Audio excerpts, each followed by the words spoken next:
Om Ajnanatimidandasya Jnananjana Shalakaya Chakshurunmilitam Dhena Tasmai Shri Gurave Namah. Om Namo Bhagavate Vasudevaya. Narayanam Namaskritya Naram Chaiva Narottamam Devim Sarasatim Vyasam Tato Jayamudiraye. Those parrots? I like the birds. Pretty nice. And since there's no clock today on the wall, we'll go all day. I'm so happy to be back, and thank you all for being here. I think when I come here that I've entered the spiritual world. Wherever else I go, I'm absorbed and delighted. But when I come here, I'm home, and all of you are my life and soul. So just seeing you all here brings my life back to me. And thank you for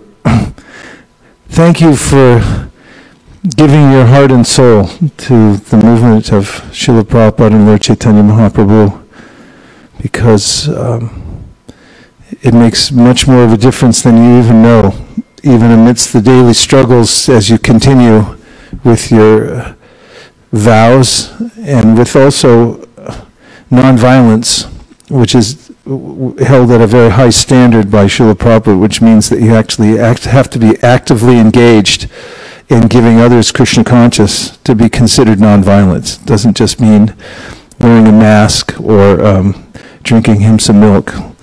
It means that you actually have to go out and give people knowledge, one by one and in mass and in whatever way you can in order to be qualified as nonviolent. So you're all doing that and making a huge difference in the world. So thank you very much for letting me come back. Hare Krishna. And the best of all musicians, wherever I go, nobody can compare to the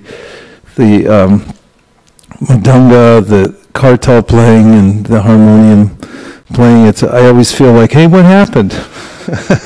I come back here, it's like, oh. And also, I'm happy to be here and sitting in a Bhagavatam class, because while we were Govardhan, that's mostly what we were doing. And it's safest in life to be on a schedule where you're fully engaged, because the material world is a very precarious place. Actually, know it or not, we're hanging by a thread here. And there's the legend of Damocles and the sword of Damocles that hangs over the head by a thread, and that is hanging over all of us, not the least of which is because of our relationship with the material energy, which has been long and sordid. And because of that, at any moment it can be revived. And therefore, safest thing, while we have the opportunity over approximately 84 years, which is what the insurance companies say most humans live. Women live a little longer, but don't take advantage of it. We have to use as much of that as possible in the direct devotional service of the Lord, specifically hearing and chanting. Hearing the Bhagavatam is especially recommended.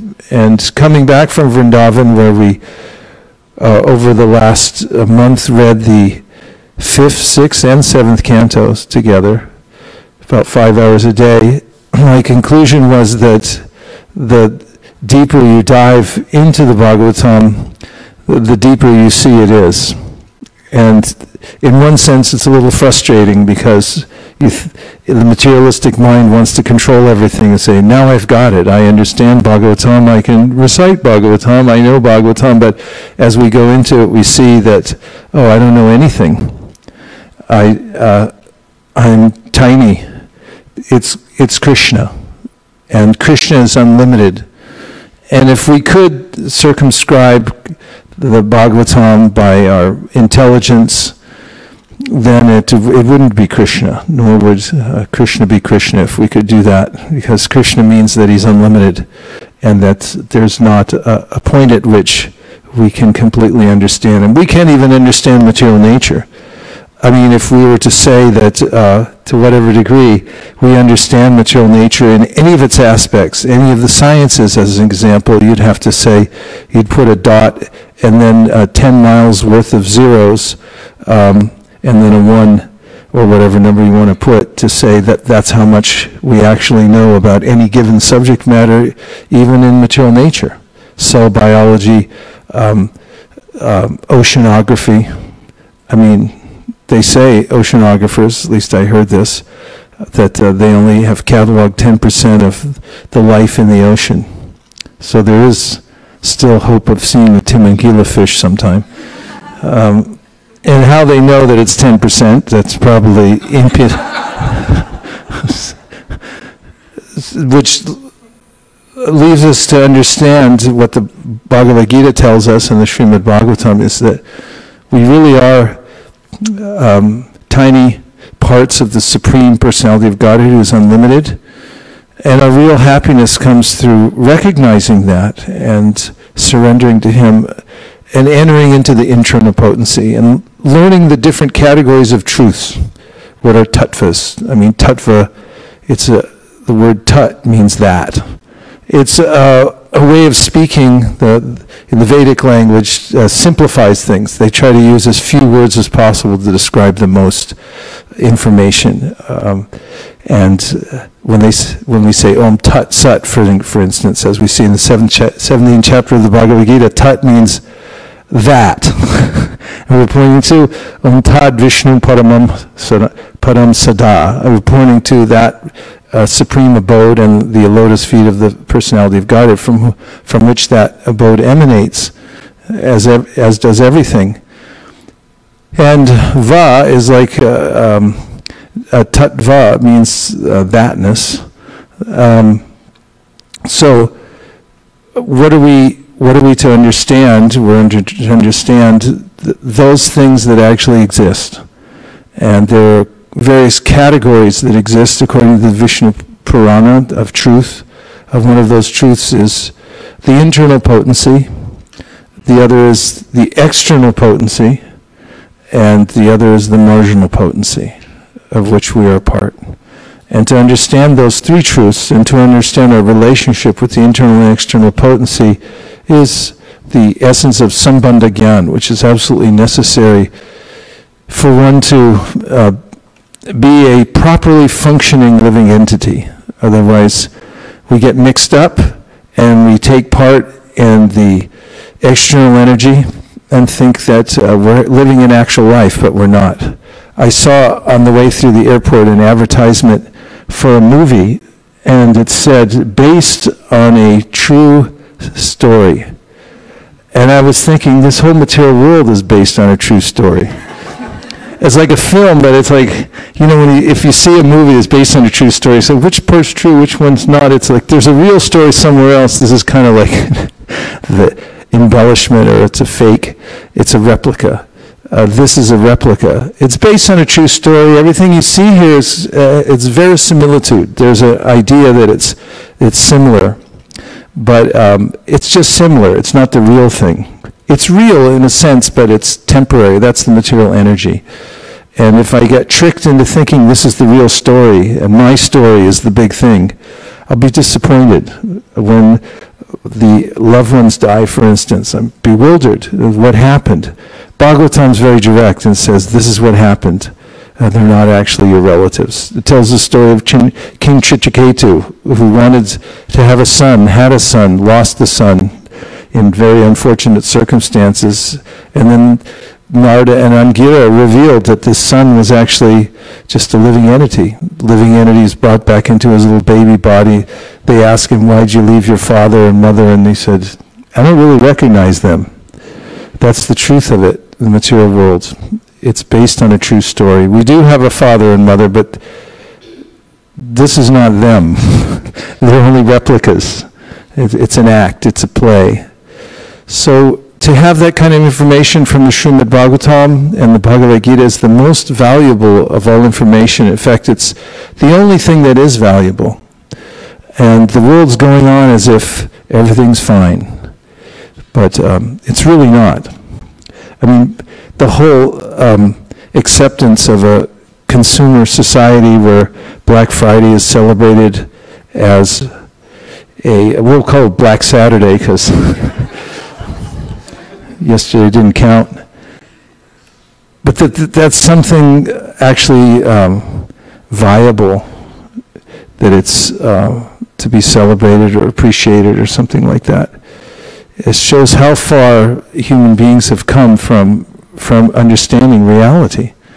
So the fact that we have the service to interject, or as probably say, inject within human society this valuable knowledge as people are out looking for some object that will make them happy or that will make somebody else happy, or that they'll become happy by presenting it to them even if the other person isn't happy.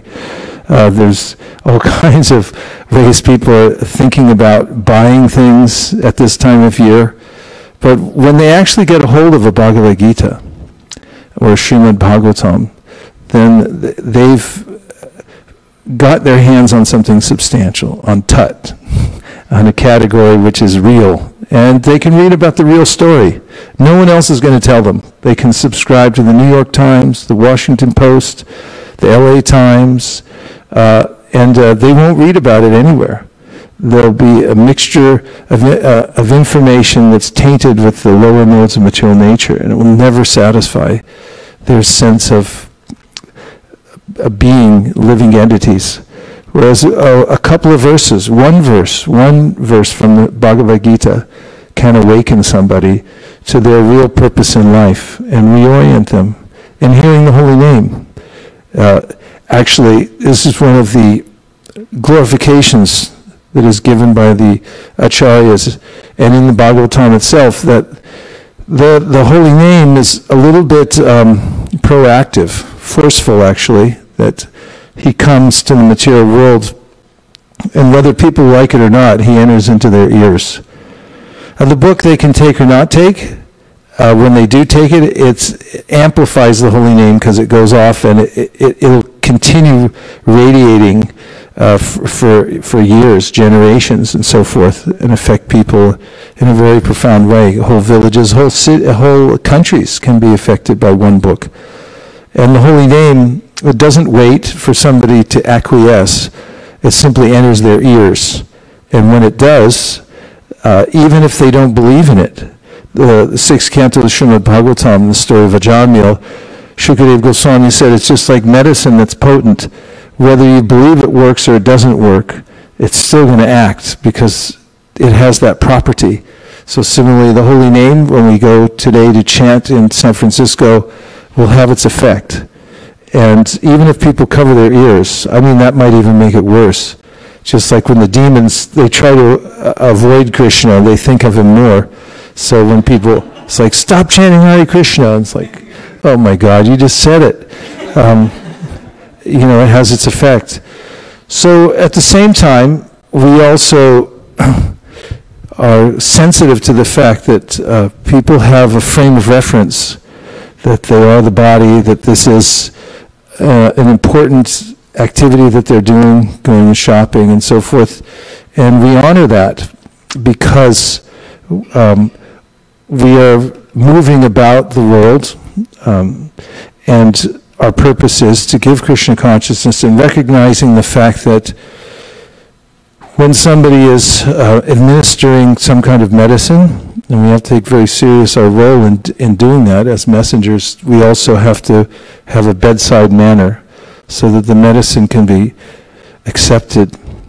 And therefore we have to treat people with the utmost kindness and compassion and respect, even if they are not interested or they're averse. We give them a clear path so that they're not agitated more, and we leave each person that we meet with a good impression.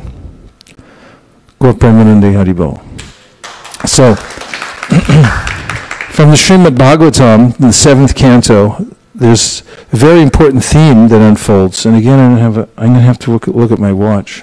So we're ending at 9 today, so we can go downtown San Francisco, where we have our new Bhakti Center West. The Srimad Bhagavatam, Canto 7, opens with a conversation between Parikshit Maharaj and Shukadeva Goswami. It's continuing from the 6th canto, in which we hear about the conflicts between the demigods and the demons, and they are considerable. In fact, this goes on everywhere in the universe. There's good guys and bad guys. Bhagavad Gita, 16th chapter, Krishna confirms that there are people with demoniac nature and there are people with divine nature. And they're at odds with one another. So get used to it. That's the material world. It's not that things are going to even out here and everything will be peaceful. In fact, it's pointed out in the 7th canto, the Srimad Bhagavatam, that there are upheavals even in the upper planetary systems. In fact, I was thinking, I wrote something in my notebook about a thought I had for a paper or a small book called Happy in Hell. That'd be a nice tract, a little tract. The other religious groups, they give out tracts, and ours could be called Happy in Hell. How is that? It's expressed in the 6th canto of the Bhagavatam. Narayana parak sarve nakutaschana bhibyati swarga pavarga narakeshu api tulyarta darshina. This comes when Parvati had cursed Chitraketu because she had thought that he made an offense to Lord Shiva. Shiva didn't take it seriously. It was just joking amongst peers, pure devotees. Parvati, doing her duty as a good wife, she stepped forward and said, "Who do you think you are?" laughing at my husband, and said, "You should become a demon in your next life." So Chitraketu took it on his head. He said, "Thank you very much. I appreciate my all respects to you, and I accept your curse with great honor because it's coming from you." And Shiva said, "Just see how the devotees are equal. Apitulyarta darshina. They're equal. They see everything equally, whether they're in heaven or whether they're in hell." But the Bhagavatam goes on in the 5th canto, going back a little bit, that there are gradations of happiness in the material world. And there are neighborhoods you can live in. The upper planetary systems, you live for a lot longer time. There are fewer disturbances than in the middle and lower planetary systems. Little suffering at all, if any, in the upper planetary systems. Although, as I mentioned, they're not immune. Abhama bhuvanaloka punar avartino arjuna mamupeja, etc. Krishna says, from topmost planet down to the lowest. So in the upper planetary system, throughout the Bhagavatam we hear, especially in 5th canto and the 11th, that the residents there who are intelligence, the demigods and so forth, pray that they could take birth in Jambudvip, and Bhumandala especially, in the earthly middle planetary system, because there's a greater opportunity for becoming God conscious. Why? Because in the heavenly planets they say everything's so nice that there's no real impetus to become Krishna conscious. If you're given a credit card today, any of you who are worried about debt, paying the mortgage on your house or your car or anything like that, and somebody gives you a credit card, you don't have to pay it back. It's got $11 trillion of credit. You might relax a little bit, right? Why work so hard? I don't have to go to work today. I got an $11 trillion credit card. Similarly, if we're given an advantageous position materially, then the mind immediately relaxes and thinks, like, I'm okay. So Kunti said this, that I prefer it when I'm under stress, in a situation of duress, because then I think of you more. So similarly, demigods, those who are sincere about advancing spiritually, it's too nice here. even more so in the subterranean hellish planets, Bila Swarga. There is a situation in some areas, it's actually the worst, but it's the best materially. It's better than heaven. And why is that so bad? Because it's so good there, they never have to think of God, ever. They never have to pray. They just think everything's fine. And this is the worst of all situations, according to Shukadev Goswami, because you're in complete ignorance. What is that complete ignorance? I'm fine. Everything's taken care of. Conclusion of those who are advanced spiritually, middle planetary systems are good. There's not so much heavenly happiness, except in California a little bit, but there's enough distress and suffering that to remind us constantly nowadays that I got to get out of here. The house is burning, literally. So we should be happy in hell. When hellish conditions come to us, be happy that it's hell. And to recognize the fact that this is a situation that's given to us just so that we can advance spiritually. And this is the quintessential attitude that a sincere practitioner of bhakti develops. Tate anukampam susamikshemano bunjana evatma kritam vipakam. That whatever vipakam, whatever boiling that's taking place here, however I'm being cooked here in the material world, kumbhipaka, that's Krishna's mercy, so they don't want to get out of the pot, jump out and go back to Godhead. So we take advantage of that. So now, after the sixth canto, we've heard about the various upheavals, the fights between the demigods and the demons in the upper planetary systems, and Krishna helps out the demigods. So now Shukadev Goswami is explaining to Parikshit Maharaj, who wanted to know, that seems a little odd because it's well known that Krishna is supposed to be equal to everybody. So how is it that he helped out the demigods and didn't help the demons so much? So then this whole question of equality is discussed here in the beginning of the Srimad Bhagavatam. In essence, the answer to that is that actually we have independence as living entities. And we put ourselves in advantageous or disadvantageous situations due to our developed temperament.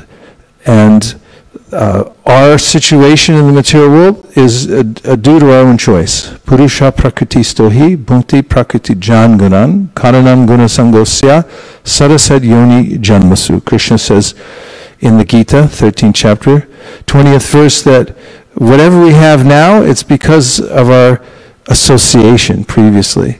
And we've developed ourselves in a certain way that we have attracted various modes of material nature. So Shukadev Goswami explains that according to the modes that we've developed, we will attract the mercy of the Lord, or we will repel it. And when one is trending towards the mode of goodness, one is able to absorb more of the mercy of the Supreme Personality of Godhead.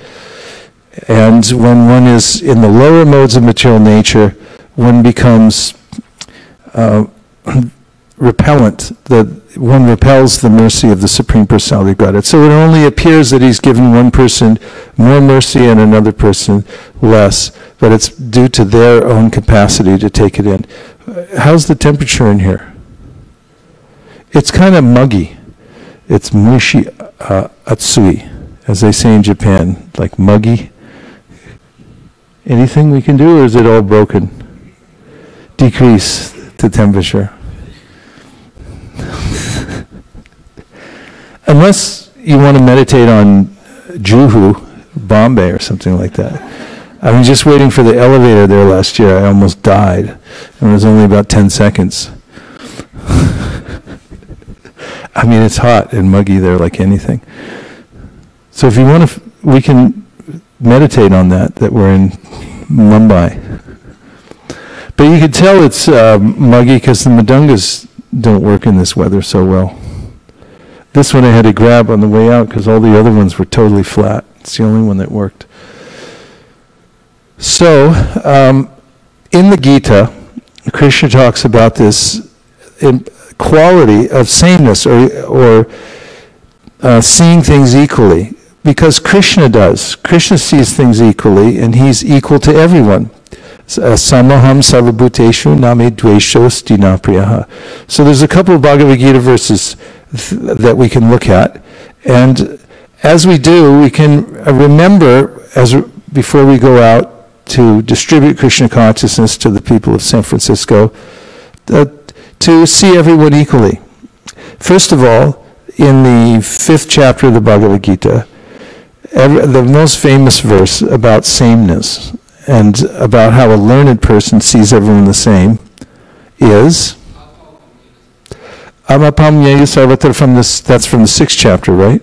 So from the 5th chapter, I'm thinking, the famous verse that His Holiness Radhanath Maharaj quotes more than any other verse, Vidyavinaya Sambhane Brahmani Gavihastani Shuni Chaiva Supakecha Pandita Samadarshina. Very interesting. This is a verse in which Krishna says, who is the most learned? And he claims here that the person who is able to have equal vision of all living entities as the most learned of persons. Now, interestingly, he points out all the differences first. Because he says, Vidya Vinaya Sambhane Brahmani Gavihastani. So now he's naming, first of all, the highest in society, the Vedic society, is the learned Brahmana. And not just the priest who, rings a bell or something like that for money, but the person who actually has all the Brahminical qualities, qualified Brahmana. Brahmani, Gavi, Gavi means? So then there's the cow. So first he names the Brahmana, then the cow. Brahmani Gavi Hastini, then the Hasti. Hasti means hand. So elephant has a hand, the trunk is like a hand because it grabs stuff, so they're called Hastis. And so you got Brahmani Gavi Hastini, Shuni as a dog, and then you come to this next thing, Shuni Chaiva Shopake. Shopake actually means a dog cooker. So over Thanksgiving, people are home, and you can judge a person by what they eat, according to the Vedic culture. And it's like, what do you eat? What do you have for Thanksgiving? That's all you have to ask. And he's like, okay, I understand. Someone, you meet someone today, we're all vegan. And then you'll know they're in a certain consciousness. Like somebody else is like, we had a turkey. It's like, poor bird, Then somebody else is like, we ate our dog. Then you're like, okay, I understand where you're coming from. The Shuni Chaiva Shropake, that dog cooker. It's like, you cooked a dog? Okay. Well, that's we're working with here. So these differences are something that he points out, but how is that? How are they the same? Externally, no one's the same. In fact, if you look in the United States Constitution, we find that it's based on a metaphysical principle that everybody's the same. We hold these truths, says Thomas Jefferson, who wrote these lines, to be self-evident that all men are created equal. So if there's a Brahmane, Gavi, Hastini, Shuni, and Shropake, how are they equal? How is the Shropake equal to the Brahmane? Well, they're not externally. There's no comparison. In fact, if you compare anybody in this world based on their qualifications materially, you won't find that anybody's the same. So in the Bhagavad Gita or in the Constitution of the United States, how does it make sense? There's only one way that makes sense, and it's based on a higher truth, which is something that we all hold as self-evident. When it comes down to it, we all hold as self-evident that there's a higher truth beyond the differences in the material world, that we're all the same. And we'll find this It's a pervasive idea that people want equality everywhere. However, because they don't have sufficient knowledge to understand where that equality exists, they try to claim it on a material level. Let everybody be equal. But that's not going to happen. Because the modes of material nature jumble everything up, and externally, nobody's on an equal level. Everyone has some superiority or inferiority based on the combination of modes of nature that their psychophysiological nature is made up of. So what's the equal part? Well, Krishna mentions it here. Brahmanigavi hastani shuni chaiva shrapakicha pandita samadarshina.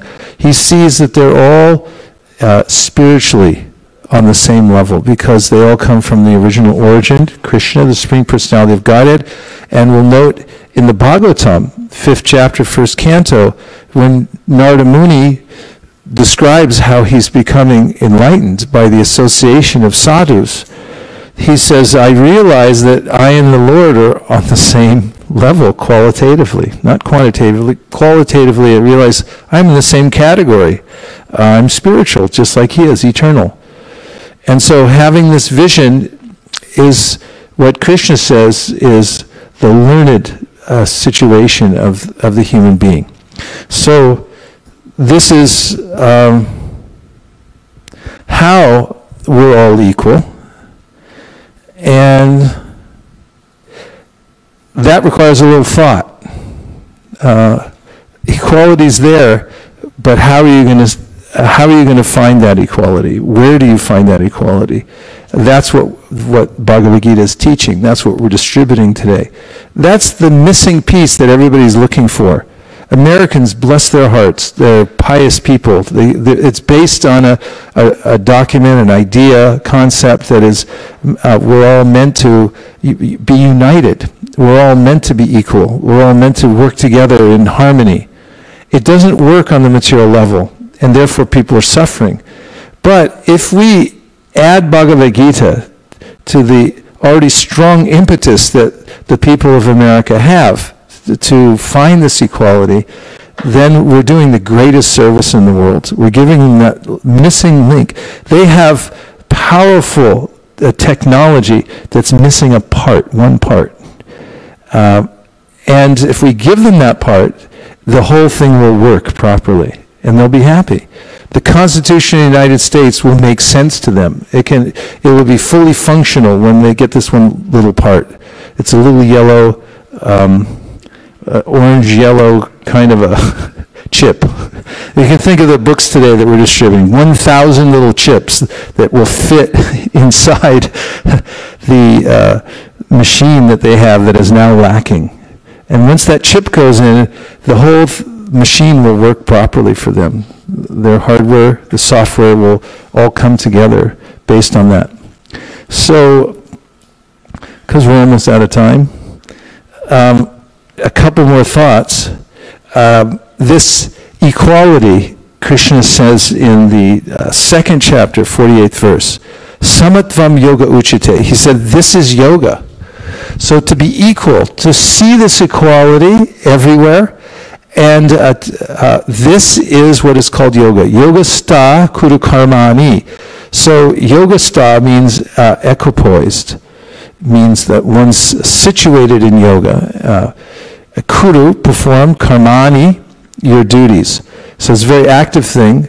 Sangam tyakva. So you're doing your work, but you're not attached to it. Dhananjaya. Siddhi asiddho. So whether it comes out the way you wanted it to or it didn't. It's a siddhi or asiddho. Sama bhutva. Samatam yoga uchite. So you remain equal, whether it works or doesn't work. And then he says this yoga, samatvam yoga uchite. This is called yoga, to be equal. Whether it's perfect or it's not perfect, you did your duty according to the authority, and if it worked out, fine. If it didn't work out, Okay, you remain equal in both situations. So this is called yoga, Krishna says. We'll find this theme throughout the Bhagavad Gita, that one has to attain this sense of equality and balance. Equality is a constant theme. So next verse, 519. Almost ready for reflections. Jitta Sargo. So now Krishna talks in 519 about how our minds have to be samye. Ihaiva tera jitta sargo, please repeat. Yesham samye stitam manaha. Nirdosham hi samam brahma. Tasmad brahmanite stitaha. So, iha means in this life, and eva, certainly by them, jita means conquered, sarga, birth and death. Now listen to this. A person who is equal, samye, in the material world is considered to be liberated. They've actually conquered sarga. This sarga means the material world, which is in constant upheaval. There's always some kind of destruction going on here. These are described in the Tattva Sandarbha and elsewhere, and even in the 8th chapter of the Bhagavad Gita, how the material world is constantly being destroyed and recreated. And the body itself is a universe. It's constantly being destroyed and created. In fact, take a breath. Take one more breath. You didn't breathe into the same body the second time. It's a different body. It's constantly changing. It's not that it's growing. It's not that it's stretching and becoming, a bigger body. It's changing constantly like a river. So we're in an environment of sarga. It's constantly being destroyed, recreated, and this is disturbing to us living entities because we're eternal. We're not used to a temporary environment, nor do we thrive in such an environment, do we? Or do you all like it? 3 people don't. The rest of you like it, I guess. No. No! Okay. No. So, Jitta Sargo, if you're able to become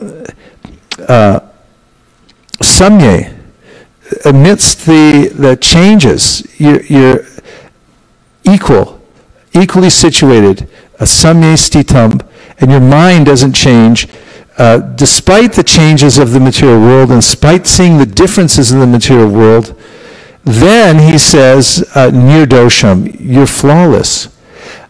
Who else is flawless? Brahman, the Supreme Personality of Godhead. Brahman is flawless because that's his nature. His nature is that he's non-changing. He's samya, he's equal to everyone. So if you develop this quality of sameness, of equanimity towards all living entities, you're the same as Brahman. You're the same as the Supreme Personality of Godhead. You're in the same category. And because of that, this verse is saying, Jitta Sargo, you've conquered the material world.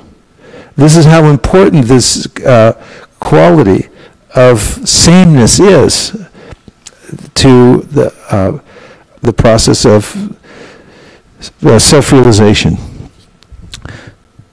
So, essentially this verse says, if you stand in equality, if that's where you live, you're equal in all circumstances, you see beyond the external trappings of every living entity, and you see how they're part of Krishna, Brahman, then you're also situated in Brahman, and you're also flawless like Brahman. This is the implication.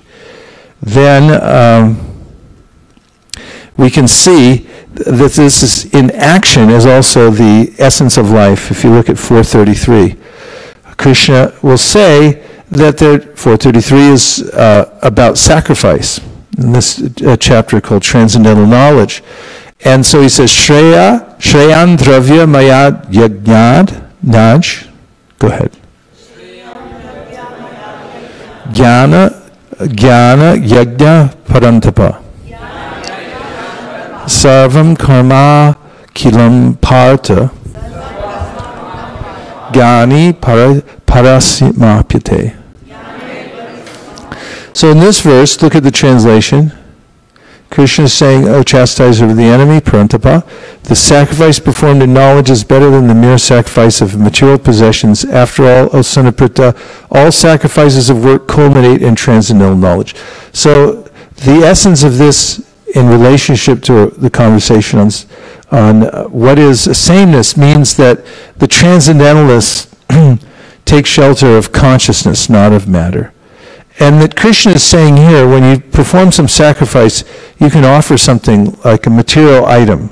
Like, what could you offer to the Lord? Incense. You could offer incense. Strawberry incense. We used to have spiritual sky, strawberry, vanilla, lavender. You can offer incense. You could offer cash. I mean, what is cash anyway? What is it? Paper, basically. Paper and a kind of cheap metal, just imprinted with something saying, we promise to pay you back, even though we don't have anything, just a bunch of debt. So it's a material thing you can offer. What else could you offer? Flour you could get somewhere around here. Someone could run out. They're not in a lot in the neighborhood, but we could find some to steal.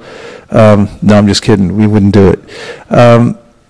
There are all kinds of things, fruits, flowers.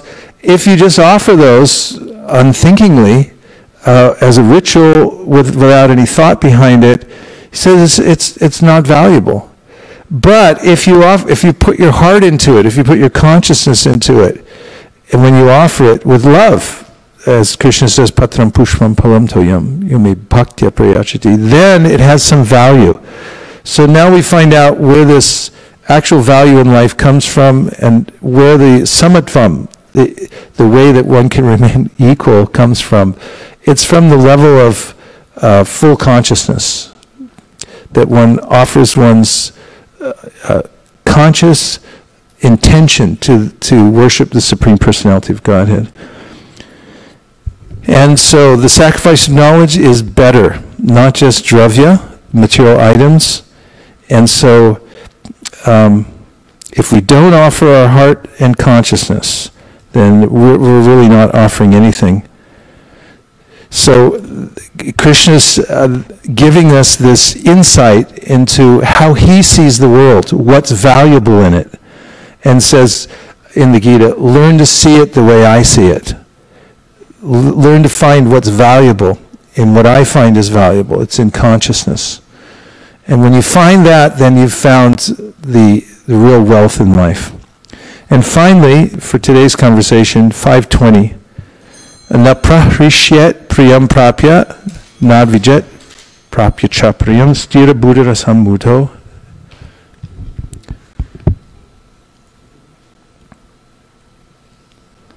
Brahmavid brahmanistita. And the translation is,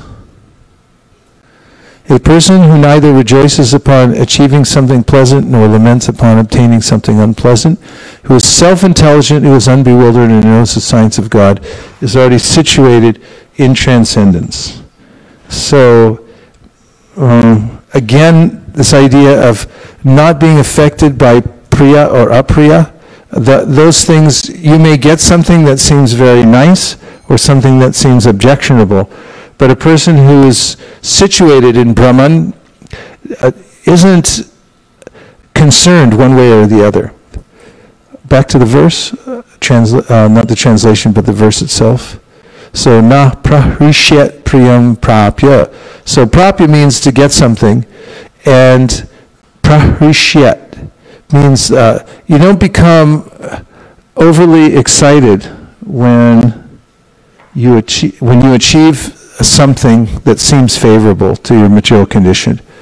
And no udvijet prapya cha priyam, nor do you become udvijet, disappointed or morose when you get something that you didn't like in the material world. Because stira buddhira sammuto, because your intelligence is not bewildered. Brahmavid brahmanistita. Now listen to this. Brahmavid, this person knows Brahman. Brahmanistita, and this person is situated in Brahman. This person knows Brahman and is situated in Brahman, who reacts to the world in this way.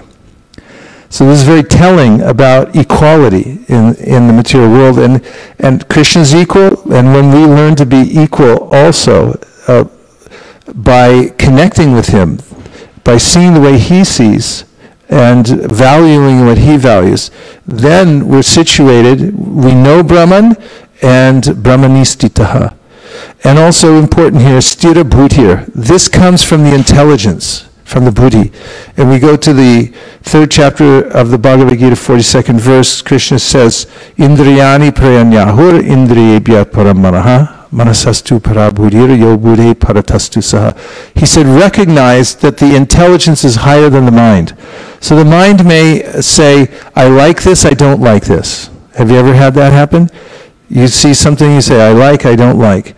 But above that is the intelligence, who's the parent in the room, says, no, you have to take it. Like the kid says, I don't want to eat vegetables. I want to eat gummy bears or whatever it is. Are those bona fide? No, they're not bona fide, so it makes it even worse. The mind is like that. It says, I like this, I don't like this, I want this, I don't want that. It's based on some emotion. But the intelligence has to be situated in this Brahman vision and take hold, take charge of the household and say, no, that's not good for you. So he says here, what did we move to the next?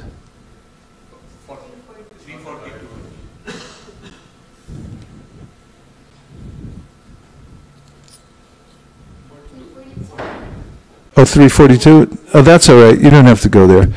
Go back to 520. So, just in conclusion, after presenting all these facts about self-realization and about how one should conduct oneself in this world as a yogi, this art of remaining equal is called yoga, Krishna says. Then he goes on, Shaknoti haivaya shodhum praksharira vimokshanat kama krodod bhavam begam sayukta sa sukhi naraha. So now he says, if a person in this life, Shaknoti haivaya shodhum, in this lifetime, might as well go to this next verse. Shaknoti haivaya shodhum. Forward, march. He says, if in this life, in this world, praksharira vimokshana, before you're liberated from this body, this material body, if you're able to overcome, could you tell him which verse it is? Shaknoti haivaya shodhum. 23, please. Then you're known as a person who is yukta. Yukta means connected to the Supreme. This is yoga. You have the power, Shakti, Shaknoti haivaya shodhum. If you have the power to withstand the forces of desire and hatred, kama, krodha, bhavam vegam. These are forces, vegas, like vacho vegam, manasa krodha vegam. If you're able to withstand the forces of desire for the material world, lust, and so forth, and krodha, the anger that you didn't get what you wanted, then you're yukta, you're connected to the Supreme. And sukhi nara, not only you're connected, you're a happy human, you're a sukhi nara. So this is the formula for actual success, and to understand what the 7th canto in the very beginning is teaching us, and be like Krishna. Krishna is equal, be like him. And Krishna also advocates in the Bhagavad Gita, I'm completely equal everywhere, and in all circumstances, I'm indifferent to the material world. You also be like that. And when you learn to do that, you'll be part of my nature. You'll join with me. So this is very commonsensical And it's something that people intuit naturally, the sameness of all living entities, as I pointed out from the Constitution of the United States, the fact that there's a higher truth in the material world. As Sri Maharaj points out, justice is not an empirically provable item. You can't look at it, but everyone intuits that it is what's the right thing to do or what's the wrong thing to do. And that doesn't make any sense from a materialistic platform, because if we're all just material chemicals, then it makes perfect sense to commit genocide, because it thins out the population so more people can eat. I mean, from an evolutionary point of view, justice really doesn't make sense at all.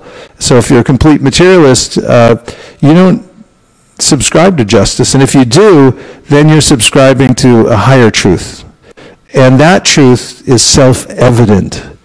It is self-evident, according to Thomas Jefferson and according to Krsna in the Bhagavad Gita, and to any rational human being who isn't a psychopath. Killing people is wrong, killing children is wrong, and so forth. Why is it wrong? Not from a material point of view, but from a metaphysical point of view. Meta means beyond the physical. So Krishna is revealing these truths in the Bhagavad Gita, and the people of San Francisco are awaiting our arrival so that they can receive that one chip of knowledge that fits into the otherwise perfectly functioning machine. Now it's having, what is it? That's like, it's malfunctioning. Hare Krishna. Om Tat Sat. Okay. Now, we have a couple minutes. We'll take reflections. Hare Krishna. Srivas Pandit Prabhu.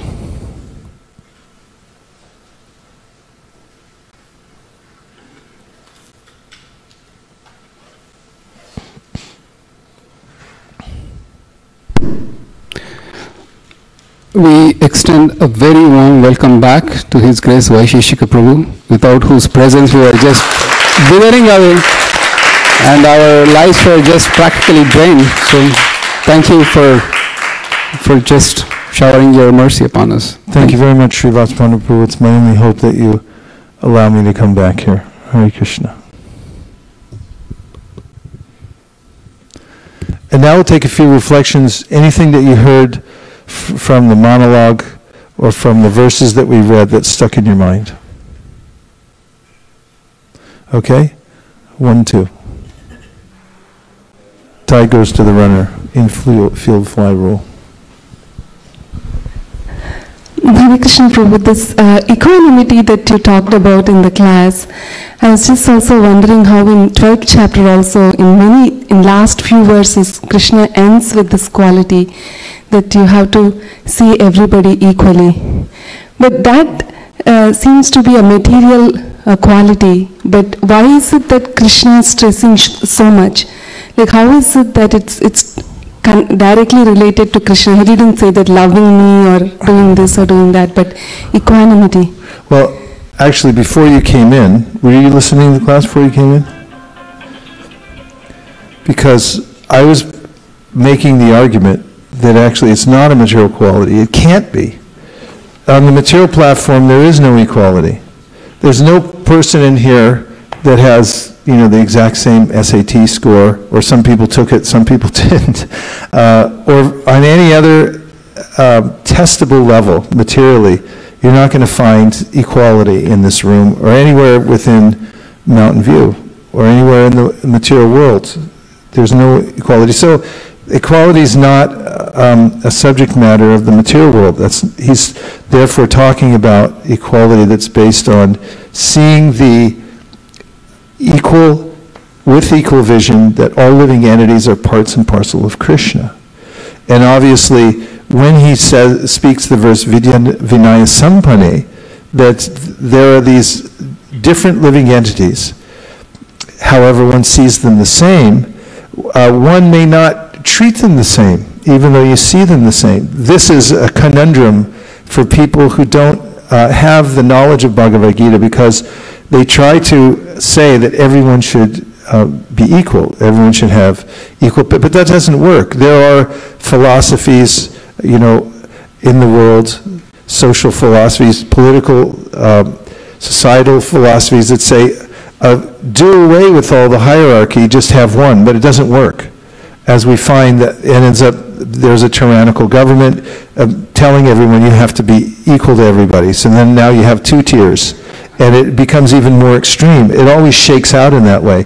That's why Krishna elsewhere in the Bhagavad Gita talks, Chaturvarnyam maya shrishtam guna karma vibhagasha. According to the material modes of nature, externally we're all formed according to the modes, and therefore there are different categories of people who are inclined in certain ways. Let them be accommodated according to their propensities so that they can be peaceful on the material level. So when in the 12th chapter of the Bhagavad Gita, Krishna is speaking about the treating people equally and seeing them equally, he's obviously talking about their spiritual nature, not about their material nature. Does that make sense? Yeah. Oh, yes, and Bhamukunda Prabhu, and then Shraddha. Hare Krishna Maharaj. Hare Krishna. So you made a point that we should try to see how Krishna sees and what we should value, what Krishna valued. So one thing I was thinking, Krishna have given every living entity freedom. He don't enforce anything on a living entity. So even in our life, we see, while in different dealings, we may influence, we may encourage, but we cannot control them. So understanding that Krishna have given the inherent freedom to them, and we value everybody's freedom at the same while dealing in society, helps a lot to reduce our stress, that why people are not acting the way I want. Yeah, that's a good point. To add nuance to your point, in the Gita, Krishna says that there are regulative principles of freedom that one must follow. So this is an interesting point, because although the living entity has freedom and we honor the freedom of the living entity, when one's in a position of responsibility, for instance, if one's a parent, you have to set boundaries for your children, otherwise they will misuse their freedom.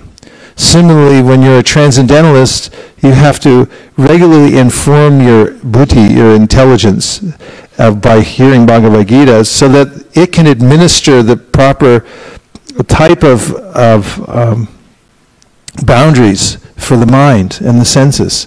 Otherwise, they'll misuse their freedom and become more and more implicated in the material world. So without Shastra, we get Shastra. Shastra means that self-imposed boundaries that we learn from the highest authority. We accept there's axiomatic truth that comes from the highest authority. It's in our best interest. It's benevolent voice speaking to us in Shastra, and we accept it. Then we're guided properly. And from the same root word, Shastra comes, which means the sword. And if we don't follow it, we just say, I want to be free to do anything. Then the sword comes out of material nature, and we get punished. And it happens in ways that are astounding. It's so precise, and it's there to remind us that although we have freedom, it has to be taken in a way that is in alignment with Krishna's will. That's our ultimate happiness. Shraddha. So one of my points was the same as what Balmukanda Prabhu said, and I was thinking that when you're not able to see things, then if you go a little higher, you get from 30,000 feet, you see more of the town than you would see if you're on the ground level. So connecting to Krishna does that. There were two more points. One was thank you for giving us the missing pages of the U.S. Constitution, that yellow book. And also in the beginning you had mentioned that the holy name simply enters the ears and it doesn't... Yeah, that could be your line today. Yeah. Did you know there's a page missing from the U.S. Constitution? It's in here. Here, take this. And what was the second point? Second one was that the holy name simply enters the heart and doesn't wait for anybody to acquiesce. That was really powerful, Yes. Think about. What's that? fourth verse from the Rupa Goswami's Namashtakam. Where's Malini? Yeah, he says that the holy name is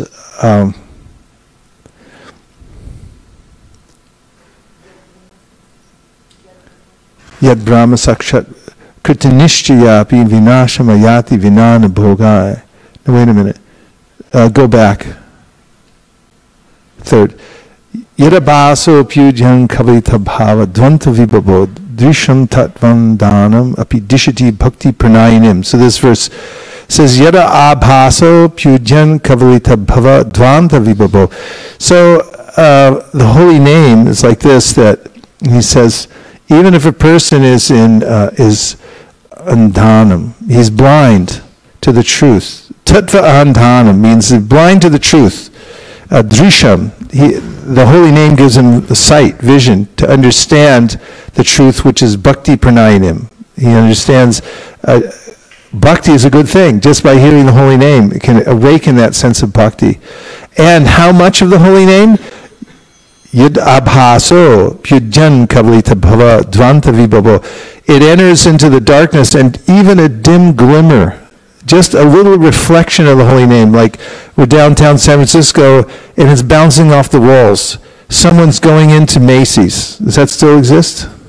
Is still a Macy's in the world? They're walking into Macy's 2 blocks away, but the holy name's bouncing off the canyon walls of these big buildings, and it happens to enter into somebody's ear. And all they hear is Hare Krishna, one thing. They go in and like, where's that jacket I need to buy for my cousin's brother's sister's friend who lives in Alaska? And otherwise I'll be persona non grata if I don't get it in blue.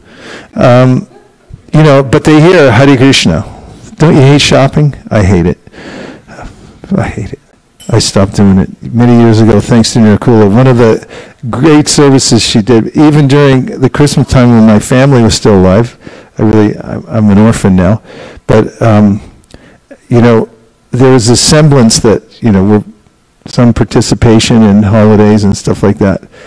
I totally faked it because of her, she'd go get stuff, put it in a box, and it's like, here, give this to such and such. And here you go. And it's like, what's in there?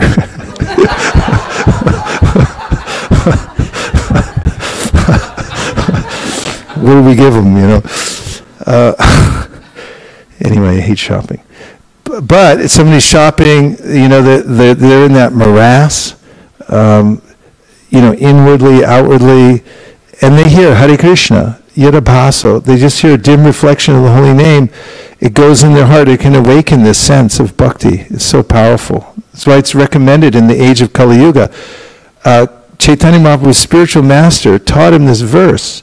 He said, Hare Nama, Hare Nama, Hare Nama Eva Kevalam, Kalau Nasteva, Nasteva, Nasteva Katiranyata. In Kali Yuga, nothing else works, nothing else works, nothing else works, except the chanting of the holy name, chanting the holy name, chanting the holy name. He emphasized it from the Brihat Naradiya Purana. So you have to chant, and you have to chant loud. That's why we also distribute books, because the book will go home with them, it will penetrate their house, their office, and then everyone will have a chance to read it for generations. And the holy name is there within the books.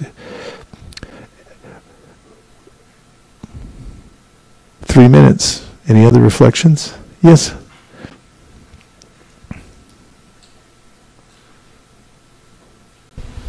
Hare Krishna Maharaj. I like the point what you mentioned in the beginning of the class, that while we are in the book distribution, we meet many kinds of people. It reminds me, we were at Palo Alto, Harinam, and happened to meet this lady, and I was just talking about Bhagavad Gita and Krishna. She was persistent, no God exists, and I spent a little bit of time. I felt agitated, but now since you mentioned that you still need to be, treat them equally, so don't get agitated. That's very helpful. Yeah, and from purely just from a logical point of view, saying God doesn't exist is a fallacy. It's a logical fallacy. Because if you say God doesn't exist, God's all-knowing, so only He knows everything. So only God would know if there's no God or if there is a God.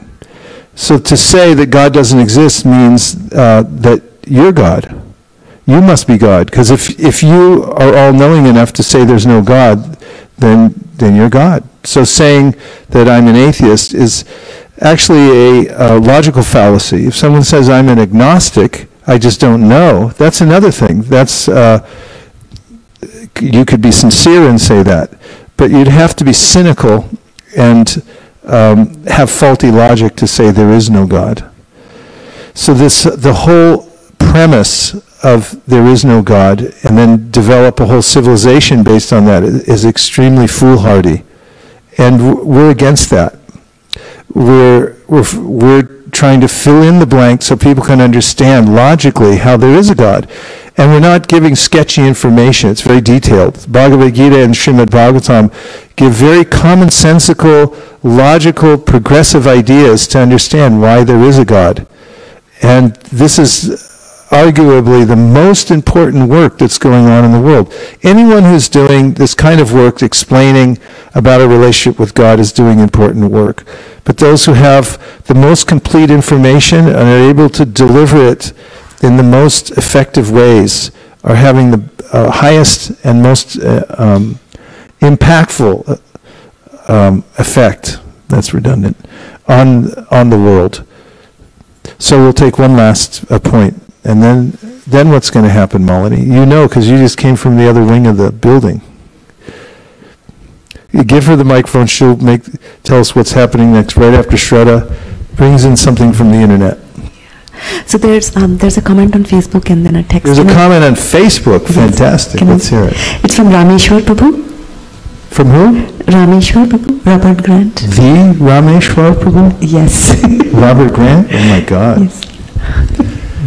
Well, that's a harbinger of ours that will be successful today. If he's checking in before we all go out on Sankirtan today, then because he was Srila Prabhupada's trusted right-hand man at the BBT who sparked a revolution in big book distribution all over the world. And so the fact that he's checking in means that we're going to have a huge day today. Haribol. Somehow or other, this medicine, which has unlimited potency, must be distributed to everyone. The entire society is diseased, and this infinitely potent medicine within Srila Prabhupada's books must be given out as a cure. It must go from door to door and from hand to hand, and it will always endlessly act. Param Vijayate Sri Krishna Chankirtan Ki Jai. Thank you, Rameshwar Prabhu. And please, everyone, try to take those words to heart. Because there may be other ideas that this isn't so important, maybe we should retire now, we've done enough, and so forth. But actually, our mission is ongoing and eternal to distribute this knowledge. And we just happen to be set up right now in such a way that we have the wherewithal to distribute the knowledge in mass. And we're not actually doing it in mass yet. We're setting ourselves up so that we can. There are people like the Jehovah's Witness and the Mormons who are doing, the Gideon's Bible people, who are doing much, much bigger than we are. Much, much bigger. Is that okay with you all? No. Not really, right? So I think that we should consider whatever little infrastructure we've developed for printing books, tiny, what we've done so far, and whatever organizational facilities that we have so far to distribute books as the beginning, the small beginning, and to the degree that you've been bestowed with talent and resources and so forth, if you would kindly invest it in developing this infrastructure so that we can increase the number of books that we distribute all over the world and the quality in the way that we present them, and including the way that we're able to follow up after people read them so they have somewhere to go to actually practice what's in them. Please take that as your life. Well, I'm preaching to the choir. Please continue taking this as your life and soul, and think of increasing it as much as possible, because that's where your good fortune lies, in putting your energy into that. There's one last point from the internet. It's actually a question. It's a question. Can we take it? If I can answer it in one word. Okay. So this is from Natalie Mataji. Hare Krishna Maharaj, welcome back. Thank you for this dense lecture. I either read this or heard this recently, that intelligence is more about our actions based on knowledge. If this is true, then going off, intelligence becomes bewildered by getting excited over something favorable. Then does that mean it's our actions that confuse our intelligence? That in order to have our intelligence steady, it's dependence on our actions and not so much on our emotions. Our intelligence must be fortified, as I said earlier, by hearing from the Bhagavad Gita and the Srimad Bhagavatam. If we hear regularly from the Gita, then when we encounter pleasing or displeasing circumstances materially, we'll have the wherewithal to not react immediately. And actually, that non-reactiveness based on my particular mode of nature and the object that I'm observing, my ability to not immediately react to it is the degree to which I've developed my intelligence. So the two things happen simultaneously, but it's based on our connection with the Shastra. In the beginning of devotional service, we have to be fully dependent on Shastra to inform us what to do and what not to do, and we have to have full faith in the Shastra also. Faith means faith in Shastra. And if we have that, and we take full advantage of the Shastra by hearing properly and discussing it and understanding why it's true, then we'll have the wherewithal to not be materially reactive to the various good and bad circumstances that we encounter. That's the best I can do in the time I have now, and thank you very much for the question. Go Premanande Haribol. Vanchagobdurvisha Kripasanabhevacha Patitanam Pavanibhyo Vaishnavebhyo Namo Namaha. Natari Armarman, Natari Armarman, Natari Armarman, Natari Armarman, hey, Natari Armarman, Natari Armarman, Natari Armarman, Natari Armarman.